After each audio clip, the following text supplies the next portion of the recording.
मम्मा मैं भी ऐसे काटूं? नहीं, हाथ कट जाएगा तुम्हारा। तो फिर मैं मम्मा क्या करूं? आराम से यहाँ बैठ जाओ या फिर टीवी पर कार्टून देख लो। नहीं, मुझे कार्टून नहीं देखना है।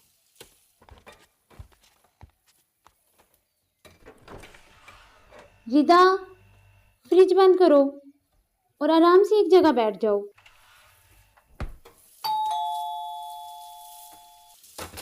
जाओ दरवाज़ा खोल कर आओ, शायद अहमद स्कूल से वापस आ गया है। ठीक है, मैं खोलते आती हूँ।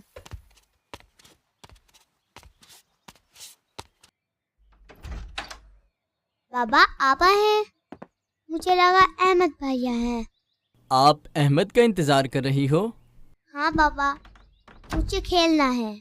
मम्मा मुझे कुछ करने ही नहीं दे रही है। अच्छा चलो, अहमद भी अभी आ जाता है। तुम मामा से पूछ कर आओ कि खाना कब बनेगा। मम्मा अभी खाना ही बना रही है बाबा। ठीक है, मैं अपने कमरे में जा रहा हूँ। जब खाना बन जाए तो मुझे बुला लेना।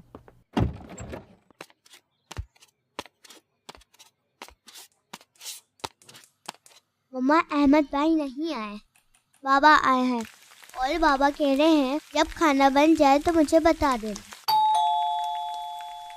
जाओ रिदा, दरवाज़ा खोल कर आओ। फिर से कोई आ गया? जब देखो कोई ना कोई आता ही रहता है। अहमद भाई आया होगा, जल्दी से दरवाज़ा खोल कर आओ। अच्छा जा रही हूँ।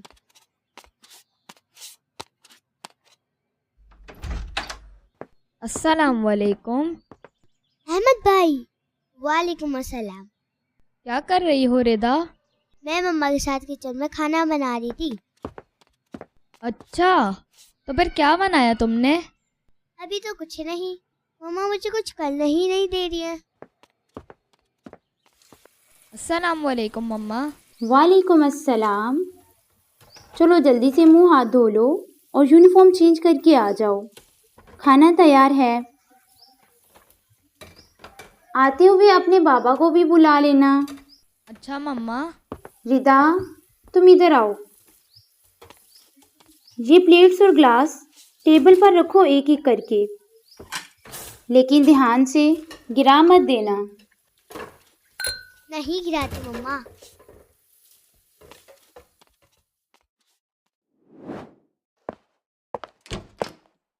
अस्सलाम वालेकुम बाबा। वालेकुम अस्सलाम बेटा, कैसे हो आप?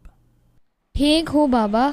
आ जाइए खाना खाने के लिए, और मुझे आपसे कुछ पूछना भी है। हाँ बेटा पूछो। खाना खाने के बाद पूछूंगा। चलो ठीक है, लाओ भाई खाना, बहुत भूख लगी है।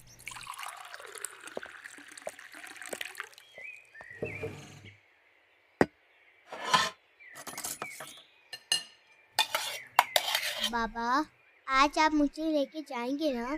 कहाँ? आपने बोला था कि आप मुझे डोल लेके देंगे। मुझे भी आपके साथ कहीं जाना है। कहाँ जाना है बेटा? कब्रिस्तान में। क्या? जी बाबा। वो क्यों? आज हमारी टीचर ने कब्रिस्तान में जाने के बारे में कुछ बातें बताई थी। उन्होंने हमें बताया था कि हमें कब्रिस्तान जाकर क्या करना चाहिए और क्या नहीं करना चाहिए।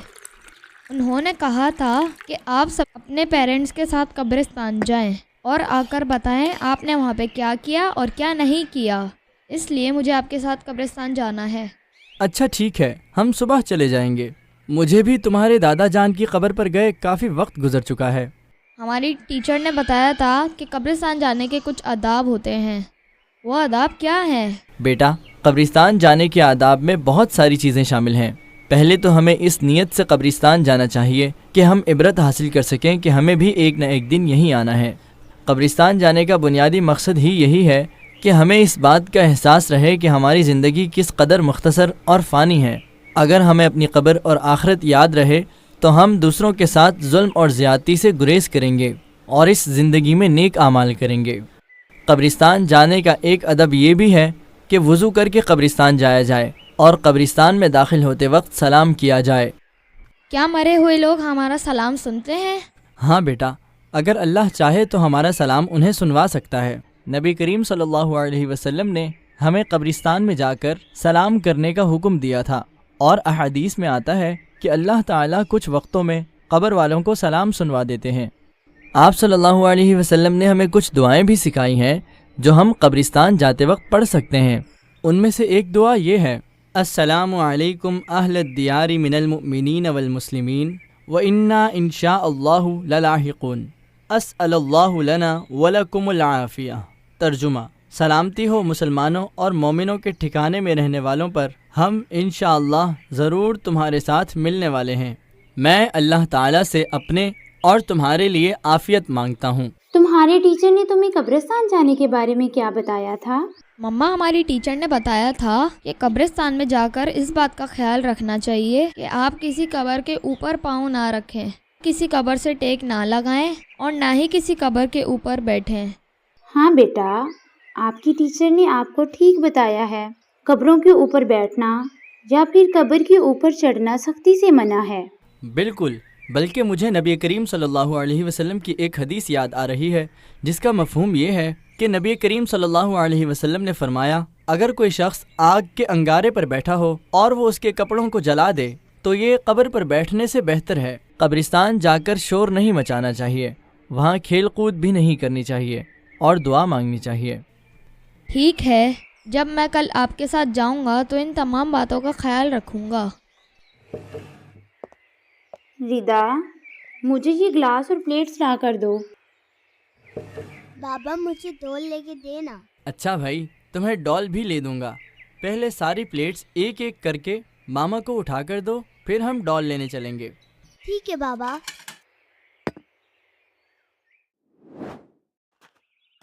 اب کیا پڑھنا ہے؟ بیٹا، اب میرے ساتھ یہ الفاظ دہراؤ: السلام علیکم یا اہل القبور، السلام علیکم یا اہل القبور، یغفر اللہ لنا ولکم، یغفر اللہ لنا ولکم، انتم سلفنا ونحن بالاثر۔ انتم سلفنا ونحن بالاثر۔ اے قبروں والوں، تم پر سلام ہو، ہمیں اور تمہیں اللہ بخشے، تم ہم سے پہلے چلے گئے اور ہم بعد میں آنے والے ہیں۔ رواہ الترمذی۔ چلو اب آرام آرام سے میرے پیچھے چلتے جاؤ۔ یہ تمہارے دادا جان کی قبر ہے۔ بابا، اب میں یہاں پر کیا پڑھوں؟ اب سورہ فاتحہ اور سورہ اخلاص پڑھو۔ وہی جو ہم نماز میں پڑھتے ہیں؟ ہاں بیٹا، ایک بار سورہ فاتحہ اور 3 بار سورہ اخلاص پڑھو۔ میں بھی آپ کے ساتھ پڑھ رہا ہوں۔ اب آپ 1 منٹ ادھر ہی رکو، میں اس والے درخت سے کچھ ہری ٹہنیاں توڑ کر لاتا ہوں۔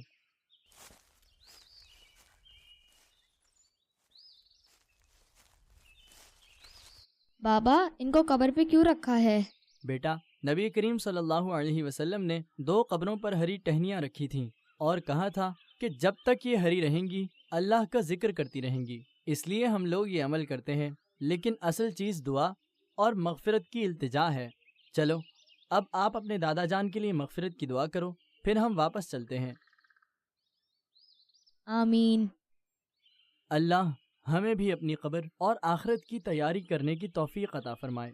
چلو احمد بیٹا، اب آرام آرام سے ویسے ہی چلتے جاؤ جیسے احتیاط سے چلتے ہوئے آئے تھے۔